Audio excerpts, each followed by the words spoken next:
Hey everyone, Spicy Toast Gaming here. I hope you're having a great day, and I hope this video can make it a little bit better. Today we're going to be discussing all of the epic relics, how they've been buffed in the most recent patch, what champions you can play them on, and what playstyle these epic relics enable. Now, if you enjoy all of our daily Path of Champions coverage, definitely like and subscribe, and let's get into it. So up first, we have Chosen by the Stars. This gives your champion Fated and Augment just by having it, and then Empowered 10, Overwhelm, Regen, and Challenger. Now that Empowered 10, that means if you actually have the amount of power listed, then you're going to get all of these effects. So it recently got that extra Augment, so that means now when you play a created card, it goes up 1 in power. So you're going to use that Augment and Fated to try to boost your champion up to that Empower 10 so you can get those other keywords as well. Now there are a couple different ways you can play with this. For one, you can just use the Empowered 10 to put this on a 10 cost champion,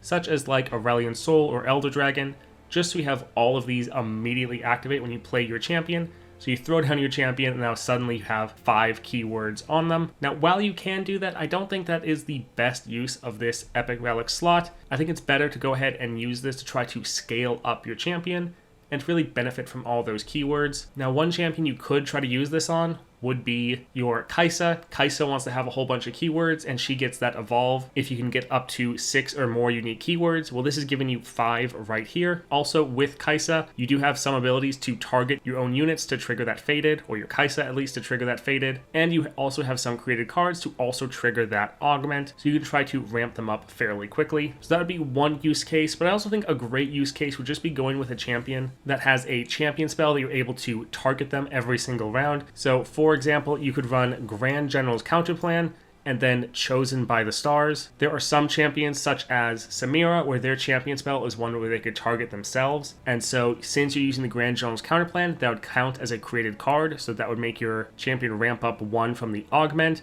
But then since you're also targeting them with the Fated, that would also give them a 1/1. So every single round, you'd be able to buff them up by 2/1 just from these 2 keywords themselves. And the Fated, this can only be activated once a round. The Augment, though, you can activate this several times in a single round. So if you really want to go for a ramp style playstyle, there are some champions that you could do this on. Now, do I think that's going to be necessarily the optimal or best build for some of these champions? No, but this is a game mode just about having fun, and so if you want to just make a fun build, I think using Chosen by the Stars and the Grand General's Counterplan are probably going to be the best pairing together for several different champions that all have champion spells so you can target your own units, because you'll really be able to ramp them up quite quickly with that Fated and that Augment. Now again, like we said, you could just use this for a big champion that's already at that Empowered 10, just give them a whole bunch of keywords, but normally the champions that can achieve that, being Elder Dragon and Aurelion Sol, don't really need all these extra keywords. They're still just going to end the game as soon as they're on the board, pretty much. So that is Chosen of the Stars.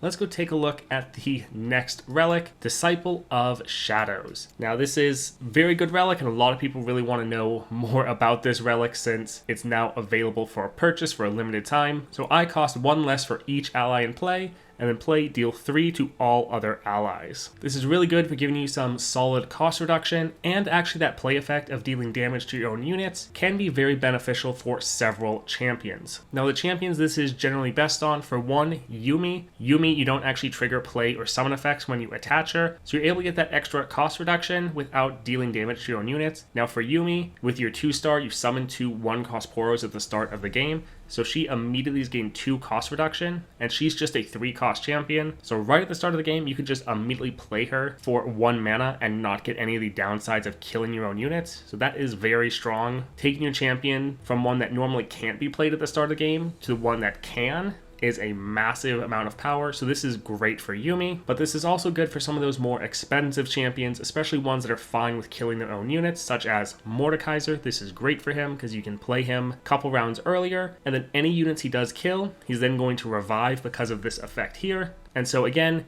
you're mitigating that whole downside, and you're again making that a benefit for you, because it will normally level up your Mordekaiser or at least give you a good amount of progress towards that. Another champion that this is great for is Thresh, because for Thresh, you can go ahead and pair this with the Succubus brand so that when you kill all of your units because of this, you're then summoning all those husks. And then when you play a unit, all those husks are then killed. This immediately levels up your Thresh and then gives you massive cost reduction for all future Thresh that you might want to play. So again, turning that downside into another positive so that you're getting benefit from both aspects of this, both the cost reduction and that dealing damage to your own units. This is also great for your Volibear. Getting him on the board a little bit earlier is very helpful. And then again, if you happen to kill any of your own units, that will then trigger your star powers, giving you more Sigils of the Storm, so you can then play another Titanic unit shortly after. So there are a good amount of units that this really helps, especially a lot of those more niche or more expensive champions that could really use a little bit of a boost. Now, there are some champions you don't want to use this on, where even though you might want some cost reduction, you don't want to deal damage to your own units, and that's normally the champions where you want to go wide with your board and not kill them all. So specifically someone like Gnar, normally you want to have a full board, so even though cost reduction is great for him, the trade-off of damaging and potentially killing your own units is not very beneficial. So for someone like Gnar,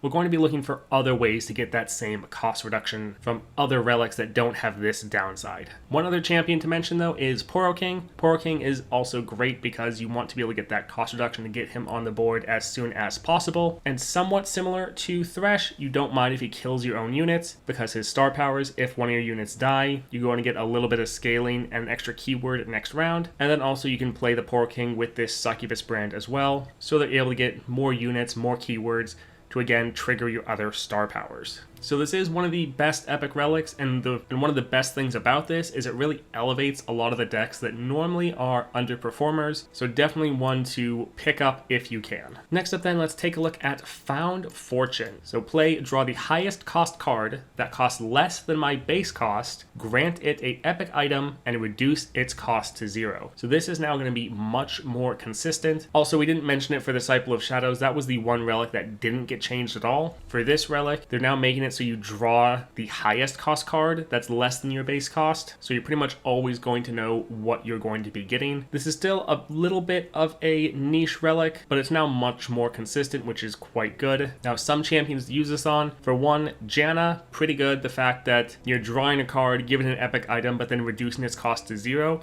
That's actually the part you're really focusing on for Janna. You just want to keep playing those cost reduced cards. So being able to immediately play a cost reduced card when you play your Janna to trigger both of your star powers is actually really helpful. You don't necessarily care as much about what cards you get. That's why she also liked this in the previous version as well. Now, this also can be good for the more expensive champions, especially like Volibear, where even though in his deck the other baseline Titanic unit isn't that great, you probably want to cut that card and then be able to add another one throughout your run. And then the fact that you could consistently draw that every time you play your Volibear would be very nice, being able to throw him down with the cost reduction from the Disciple of Shadows, and then immediately be able to pull out another Titanic from your Found Fortune. Could be pretty fun. Also, you can use this with some other champions that really want to boost up a specific card, specifically Elise. For her, there's only 2 cards that cost less than her. One costs 0, so that one's out. The other one costs 1, so that is now going to be the highest cost card for her deck, and that 1 cost card is her Spiderling. So this was okay with Elise before, but you wanted to try to cut the 0 cost card to guarantee you it would always hit your Spiderling. Here though, you know it's going to hit your Spiderling because that is the only one possible. So making this a little bit better, so it can actually be a consistent relic, makes this much more usable and actually a good pickup for several champions.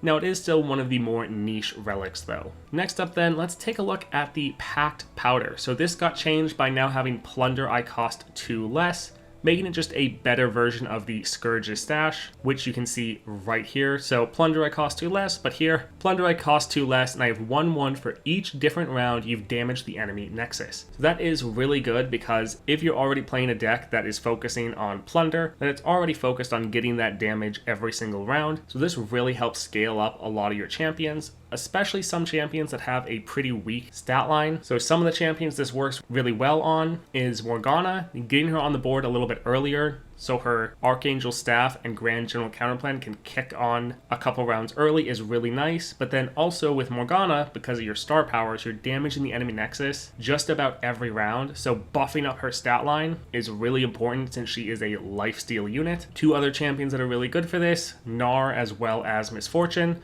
Both of them deal, or try to deal, Nexus damage every single round, and they also both have pretty mediocre stat lines. So again, that getting boosted every single round is quite nice. And this also can work well for Jinx, since again, as long as you play a card, you're dealing damage to the enemy Nexus. Now, while this is just a better version of the Scourge's stash, it doesn't actually make the Scourge's stash irrelevant. One thing that I like to do is pairing both of these together, because then you can make any champion that costs 4 or less now free. Now, I haven't been able to play with this yet since I've been so busy with all the new champions, but one thing I plan to do, and some videos you can look forward to in the near future, is me playing this with both Gnar and Jinx. Being able to play both of them for free round 1 potentially will be awesome. I think it'll be a really fun combination to get just this massive amount of cost reduction and then some consistent scaling. Again, Packed Powder is a fairly niche relic, however, the champions you can use it on greatly benefit from using it. It really does feel like an epic relic for those couple champions, and for most of the champions that are using it, they again are a little bit on the weaker side, so being able to have an epic relic that specifically helps them does feel quite nice and really raises them in power a little bit. Next up then, the Starforged Gauntlets. So power, if I'm Titanic, +1 starting mana, you can find level 2 champions when you invoke or manifest. Now that second part is mainly just useful for Aurelion Sol, and for him it can be a nice effect, but most of the time you're playing this just for that +1 starting mana. Now for me, this is best for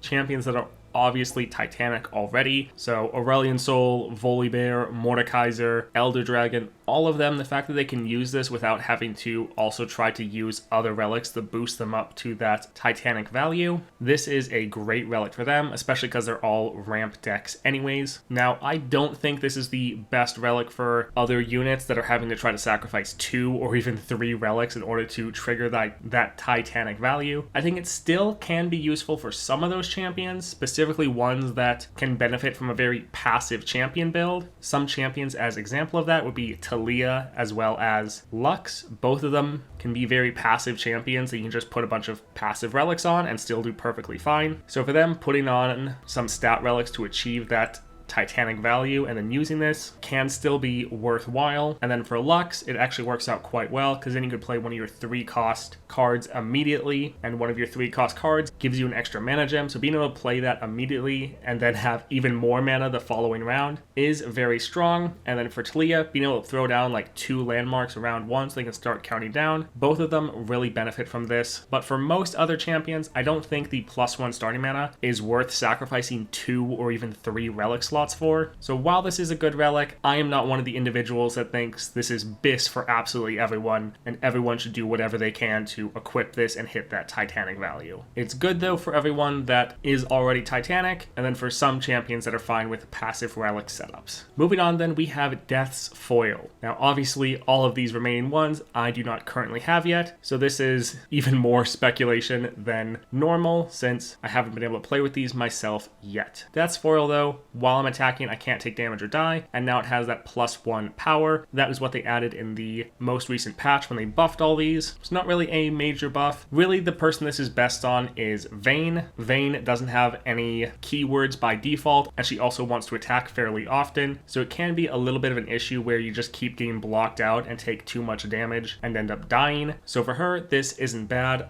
Other than her, this isn't really that good on pretty much anyone, but if you notice you're on a champion that attacks a lot and you're ending up taking a lot of damage, this could be a relic for you to test out. In general though, I think this is probably the most niche relic out of all of them, and just the one with the least amount of use cases. Next up then, we have Echoing Spirit. Game start, create 7 copies of me in deck. Champion spells cost 1 less. So this second part is the one that they changed with the most recent patch. And all that really does is make it better for who you were already using it on, most specifically Bard. With Bard, you like playing his champion spell because it draws some more cards and activates all the chimes in the top couple cards of your deck. And then with this, since you're going to have so many extra copies of Bard, you're going to have those champion spells. So making those all cost 1 less isn't too bad. I think for some champions, you might actually want to run this instead of the Grand General's counter plan, since you're already probably going to have a good amount of your champion spell in your hand for whenever you need it, and then this is also going to give you that cost reduction, which could be quite nice. I think this could also be good for some of the champions that want to use Gale Force, but are worried about the effect of getting shuffled back into the deck at the end of the round. Here though, having 7 more copies of your champion in your deck means that even though they get shuffled back in there, you're probably going to have another copy that you can then pull out and use. So this could be decent for like Teemo. In general though, another pretty niche relic. Next up then, Oath of the Guardian. So play, shuffle 5 level 2 champions into your deck and double their stats,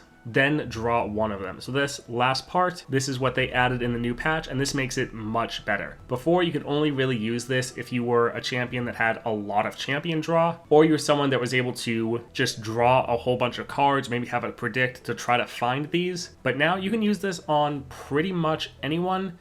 It'll just be a fun, random epic relic to use. Now, this will probably be best with Aurelion Sol, since these units are going to have their stats doubled, and then they should get doubled again when you play them if you have Aurelion Sol at 4 stars. Also, these should count as created cards, meaning they're going to get another epic item from Aurelion Sol, and then when you play them, they're going to reduce down the cost of all your other champions as well. Also, this could be pretty good for Thresh, since he'll have these really big champions he'll be able to pull out when he levels up, because one, he's going to draw one of them, but then when he attacks, he might pull out a different one as well. So this will be best for Aurelion Sol and Thresh, but this is kind of a pretty general relic. You can just play on anyone and have a fun time seeing what champion you get. So the change they made here made this much better and much more usable for just about everyone. Next up then, we have Portal Pals. When I'm summoned, create 2 random 7 or more cost units from your regions. Reduce its cost by my base cost. So this is going to be good for all of the expensive champions, such as like Mordekaiser, Elder Dragon, Aurelion Sol, Volibear, because you're creating 2 random units, but then they're going to get this massive cost reduction from all of your major champions, so you'll be able to play them for a greatly reduced cost. It'll specifically be good for Aurelion Sol, since these will be created cards, so they'll also get epic items on them. Also, it'll be good for Volibear, since they'll likely count as Titanic units. And it could be decent for someone like Janna, since they will be cost-reduced cards, but they still probably cost a little bit too much for you to play potentially. She's really one that we'll have to test out and see. In general though, just play this on any of your expensive champions and it should work out quite well. Next up then, we have Spirit of the Buru. So power, allies that cost 1 or less have Overwhelm, Quick Attack, and Fury. Now they changed this in 2 ways. For one, they made it a power, so it's just always active as long as your champion has this equipped, even if they're not on the board. And then they make this so allies that cost 1 or less. Before, you could maybe reduce down the cost of your units to 0, and they wouldn't be able to benefit from this anymore. So they really buffed this in some pretty amazing ways. This is going to be very good for Poro King, since now all your Poros are going to have these keywords. It'll probably be good for Yumi, since for one, a lot of relics don't normally work with her, but since this is a power, it should be able to work. And so making sure your Poros you get at the start of the game have Overwhelm, Quick Attack, and Fury will be very good. Also will be good for Elise with her Spiderlings, giving them all these keywords as well will be very strong. And then it will potentially be good with Evelyn, since all of her husks will have these, meaning that whatever other units you play, when they consume the husks, they should also get these keywords. But pretty much any deck that relies on 1 cost units or less will be able to enjoy using this epic relic. The beast within the last epic relic, power, allies have Overwhelm,